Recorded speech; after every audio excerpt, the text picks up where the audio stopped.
Premani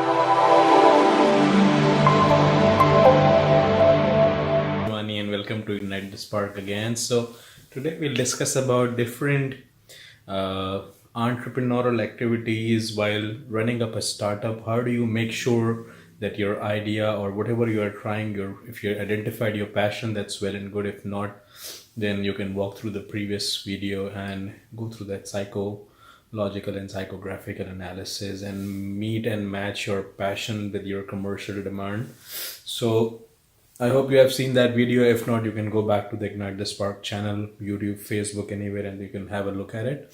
But this is a continuing series. So for any entrepreneur who's either doing a brick and mortar or digital business, how to test whether your idea which you are trying to do is viable. So usually what we see, all the branding and marketing books, if you look at, they try to work in a boxed approach way. So the boxed approach is old school of thought, but it's still applicable. But that's only possible with big businesses who have their brand name established and they keep on launching new products. They know their customer, they have the data science about that customer, they know the pulse of the customer. That's the long story short.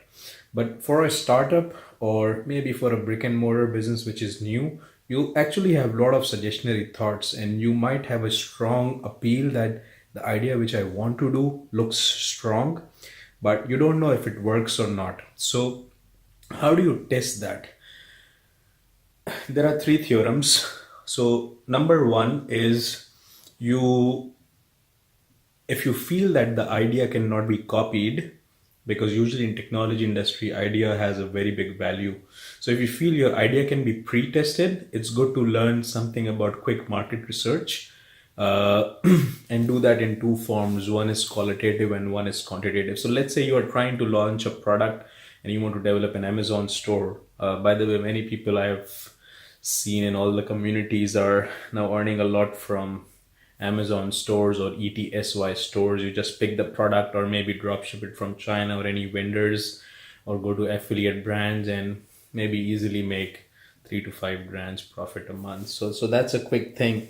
But in order to test whether the product works or not, either you can do a survey, and on the basis of which, what is the right price, what is the right brand, right color.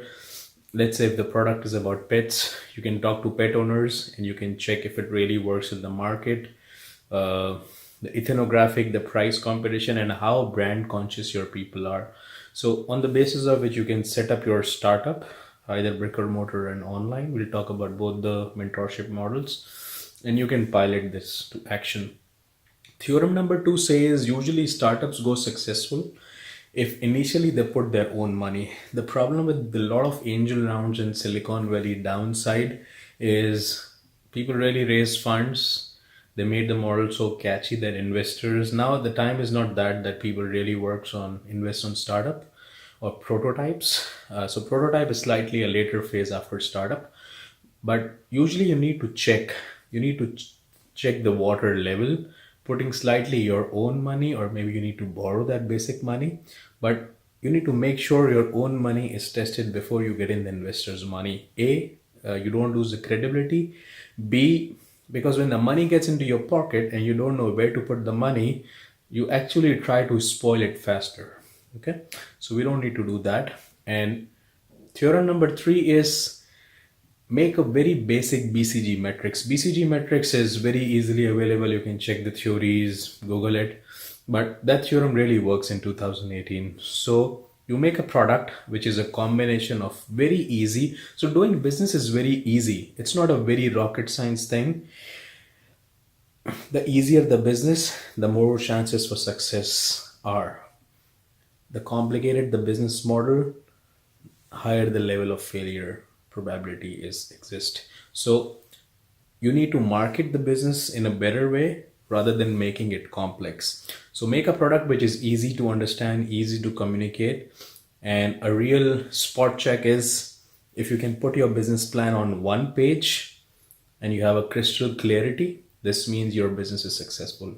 Otherwise, if you need tons of paper to actually describe your pitch, in Silicon Valley as well, they say that if you cannot pitch your business idea in one page proposal, this means you need to get back to your dashboard and draw more to have a crystalline thought. So make it easy, launch it, pre-test it, see if there is something like the same brand existing and operating in other markets. Sometimes the idea which we think new is new, it's not new. You can have a look at the one of the TED videos on patent. It's by one of the department head by patent office, and he usually says that over 92% ideas which are usually patented are also not new. Okay, they are replicated or they are reinvented with inspiration. So whatever is in your mind, your gray matter must already been existing somewhere. So Google it before launching it.